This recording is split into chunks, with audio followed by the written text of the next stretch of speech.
నాకు బాగా తెలిసిన ఒక కస్టమరు ఈ అమ్మాయి చాలా బాగా పొడిసేస్తుంది, నరికేస్తుంది, బాగా కుట్టేస్తుందని చెప్పేసి వాళ్ళకి తెలిసిన వాళ్ళని ఒక ఆమెను తోడుకొని వచ్చింది. పెళ్ళికి ఒక బ్లౌజ్ కావాలి, బోట్ నెక్ పిక్చర్ పెట్టింది. ఇంకా నేను ఏమనుకున్నానంటే ఈమె నా నా గురించి ఇంతగా చెప్తా ఉంది కదా, ఇంకా తీసుకోకపోతే పరువు పోతుందని చెప్పేసి బ్లౌజ్ అయితే తీసేసుకున్నాను. బోట్ నెక్ ఒకసారి కూడా నేనైతే ట్రై చేయలేదు.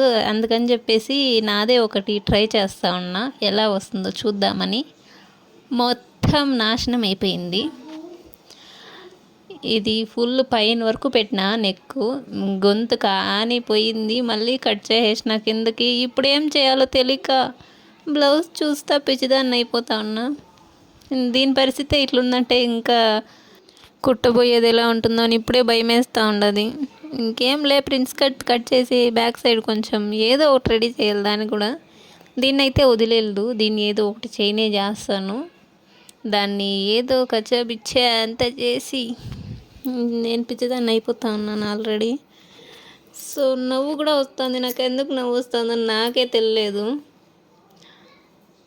ఇంకా ఇదే ఏమైందని చెప్పేసి నెక్స్ట్ వీడియోలో అయితే చూపిస్తాను. అసలు ఉందే నాశనం అయిపోయిందే, అసలు వేసుకుంటానా లేదా అనేసి చూడల్లా.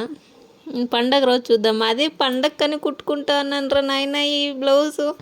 అసలు పండగకి వేసుకుంటానో లేదో నాకే డౌట్ వస్తూ ఉంది. చూద్దాం ఏం జరుగుతుందో, ఏం జరగబోతుందో ఈ బ్లౌజ్ కథ. ఇది అయ్యే వరకు మనం మాత్రం తగ్గేదేలే.